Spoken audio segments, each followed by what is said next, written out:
Halo guys, David di sini dan ini adalah Vivo V9. Perfect shot, perfect view. Ini HP pinjaman punya ya. Di sini aja ada tulisan business phone can be solved. Jadi lumayan lah supaya saya bisa cepat bikin video ini.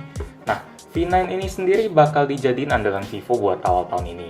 Sekalian buat gantiin seri V7 Plus. Di bagian depan sini aja udah kelihatan ya kalau penampilannya beda banget dari V7 Plus. Dan tentu aja Anda udah tahu kalau HP ini terinspirasi dari HP apa. Mungkin ya saking jelasnya saya nggak perlu sebutin lah sumber inspirasi mereka.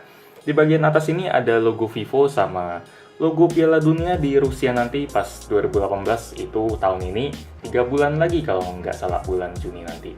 Ya karena mereka jadi sponsor utamanya jadi di sini mereka bisa taruh logo Piala Dunia. Di kanan kiri sini juga ada tulisan Vivo sama Piala Dunia Rusia 2018. Sementara di bagian belakang kita bakal nemuin fitur-fitur yang diandelin oleh Vivo V9 kali ini. Kayak all new full view display yang rasionya 19:9 karena ini HP Vivo, tentu aja mereka ngandelin kamera depan dengan resolusi 24 megapiksel. Terus ada dual rear kamera, kamera belakang, dan 4 GB RAM dan 64 GB untuk memori internal. Tipe HP ini Vivo 1727 dan warna yang kita unboxing kali ini adalah warna hitam. Oke, sekarang langsung kita buka aja. Saya dengar-dengar sih harga V9 bakal berkisar di antara 3-4 jutaan ya. Nanti harga finalnya bakal saya pin di kolom komentar, biar Anda juga bisa langsung tahu. Atau mungkin saya sekalian tulis di judul aja ya.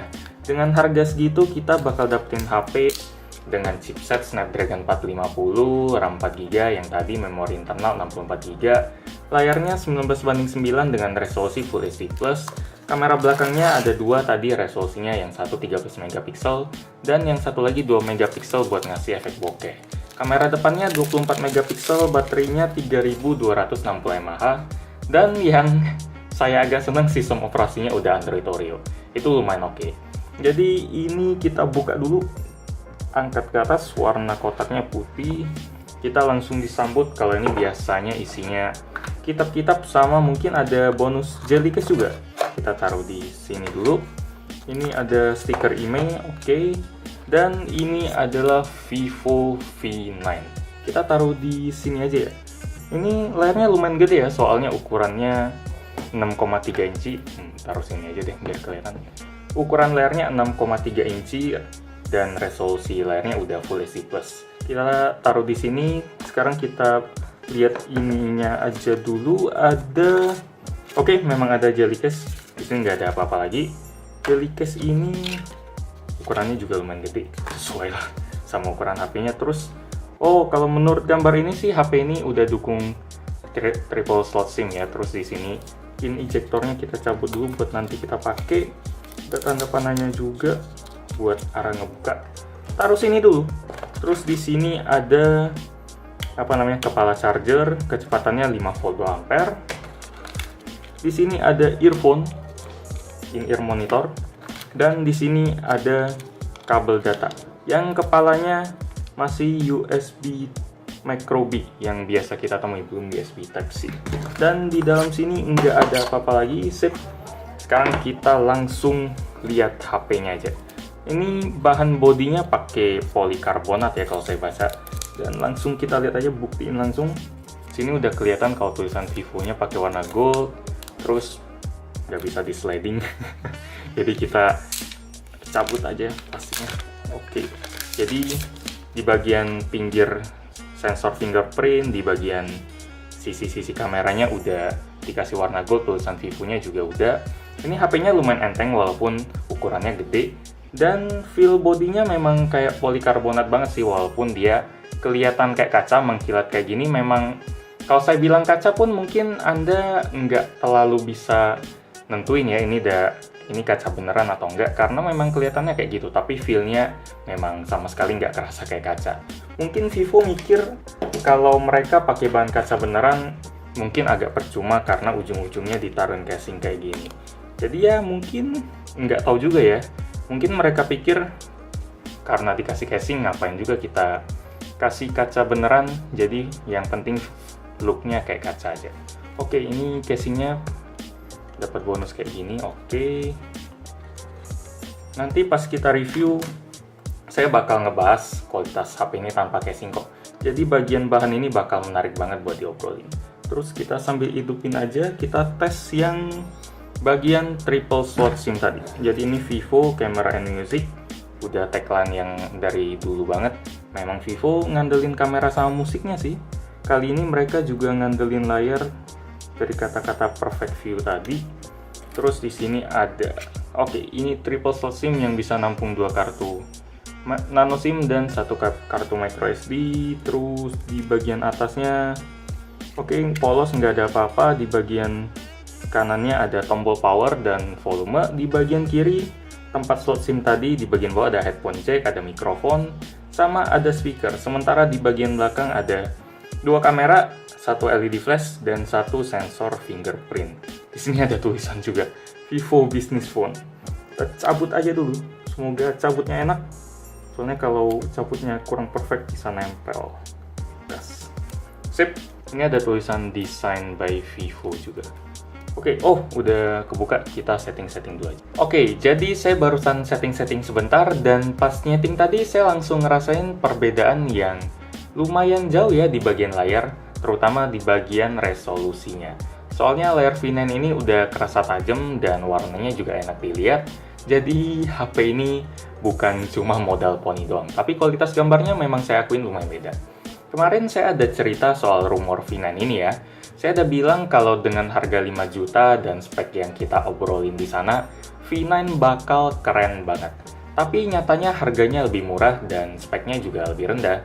Rumornya meleset di bagian chipset sama ban bodi, tapi di bagian layar ini rumornya tepat.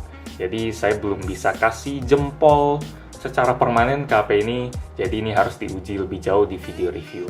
Saya juga dapetin kejutan yang menyenangkan sih di FunTouch OS terbaru ini. Saya udah tahu kalau V9 bakal pakai FunTouch OS terbaru 4.0, tapi saya nggak nyangka kalau mereka juga udah ngubah icon-icon mereka jadi kelihatan lebih segar.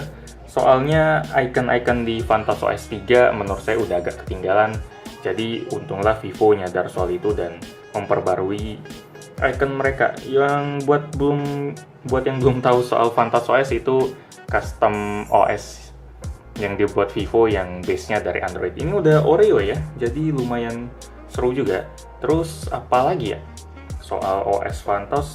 Oh ya, ini dia nih. Jadi FunTouch OS itu memang mirip banget sama iOS yang dipakai di Apple. Jadi mungkin yang pengen beli iPhone X tapi budgetnya masih terbatas, ya Vivo V9 ini bisa ngasih feel yang lumayan mirip lah.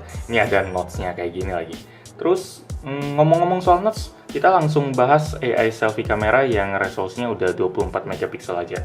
Jadi daripada Vivo cuma ngandelin resolusi yang tinggi, mereka juga ada ngasih beberapa fitur, yaitu AI Face Beauty, yang ini mungkin Anda udah tahu kalau AI Face Beauty itu bisa ngasih hasil selfie yang sesuai lah sama karakter wajah kita. Terus ada AR stiker yang bisa ngasih stiker buat, ini stikernya langsung muncul walaupun muka saya agak ketutupan kamera setengah, tapi sepertiga dia udah bisa nge-tracking, jadi kita bisa nempel stiker. Ini juga fitur yang lumayan familiar tapi lumayan buat dimiliki. Terus apa lagi ya? Oh ya, satu lagi. Tadi saya ada ngetes kalau Vivo ini beneran bisa ngubah kondisi lighting atau enggak. Dan saya ada ngetes di sini, saya udah coba selfie biar nggak kehalangan kamera, dan ada fitur itu juga yang namanya selfie lighting, AI selfie lighting yang bisa ngubah ini nih. Jadi lighting di wajah kita bisa disesuaikan kayak ini. Dia cuma ngambil kita doang, di belakangnya dia abu-abuin. Kalau ini dia ngubah lightingnya, ini juga ngubah lighting, dan ini juga ngubah lighting. Jadi kita bisa save dan ya hasil lightingnya berubah. Sekarang kita langsung tes kamera belakangnya ya, soalnya kalau saya mau banyakin hasil selfie di ruangan ini juga bakal kurang maksimal, soalnya kondisi cahayanya agak remang-remang. Kalau Anda pengen ngelihat sampel foto yang lebih banyak, nanti tungguin aja video reviewnya. Sekarang kita cuma ngelihat preview foto dari kamera depan sama belakangnya aja. Jadi ini hasil sementara doang. Ini lucu juga sih, dia ada bilang kalau no face recognize, nggak ada muka yang tampak di dalam frame ini. Soalnya mungkin kalau kita motret memang banyakan motret orang ya daripada motret. Oh, iya, jadi saya kirain apa? Jadi karena kita dalam mode AI sticker, dia ngasih tahu kalau nggak ada wajah yang kedeteksi, jadi dia nggak bisa nempelin AI sticker. Jadi kalau kita take foto doang, dia nggak bakal muncul. Saya kirain Vivo ini bener-bener pengen foto wajah orang, jadi mau mode biasa pun kalau nggak ada wajah dia nggak, kurang suka, jadi kasih smiley set gitu. Ini VGA, oke. Sama satu lagi, ini aja ya, kacamata. Dan perlu diingat sekali lagi, ini kondisi cahayanya kurang maksimal kalau pengen ngelihat hasil foto yang bener-bener real life gitu di luar ruangan, dalam kondisi low light, dalam kondisi gerak, dalam remang-remang. Bisa ditunggu di video reviewnya, nanti semuanya kita bahas. Kayaknya gitu aja sih unboxing buat Vivo V9 kali ini. Kalau menurut saya HP ini udah lumayan meyakinkan, dia udah dapetin banyak perkembangan, terutama di bagian layar sama di bagian ikonnya nih. Justru saya paling suka icon ini karena buat yang udah sering nonton video saya pasti tahu lah ya kalau saya bener-bener suka sentuhan-sentuhan kecil yang kayak gini. Kalau ikonnya jelek, biasanya saya langsung ubah ke Nova Launcher terus pakai icon custom. Jadi tungguin aja tanggal mainnya, video reviewnya. Saya penasaran sih gimana pendapat Anda soal HP ini, soalnya waktu video ini tayang, harusnya Anda udah tahu harganya. Bisa dibaca di judul atau di pinnya juga. Jadi mungkin Anda bisa kasih komentar sementara soal HP ini, dengan spek yang kayak gini, dengan fitur yang kayak gini, HP ini gimana sih? Jadi komen aja di bawah. Jadi like kalau Anda suka dengan video ini, dislike aja kalau nggak suka. Dan kita ketemu lagi di video selanjutnya. Yuk. Oke.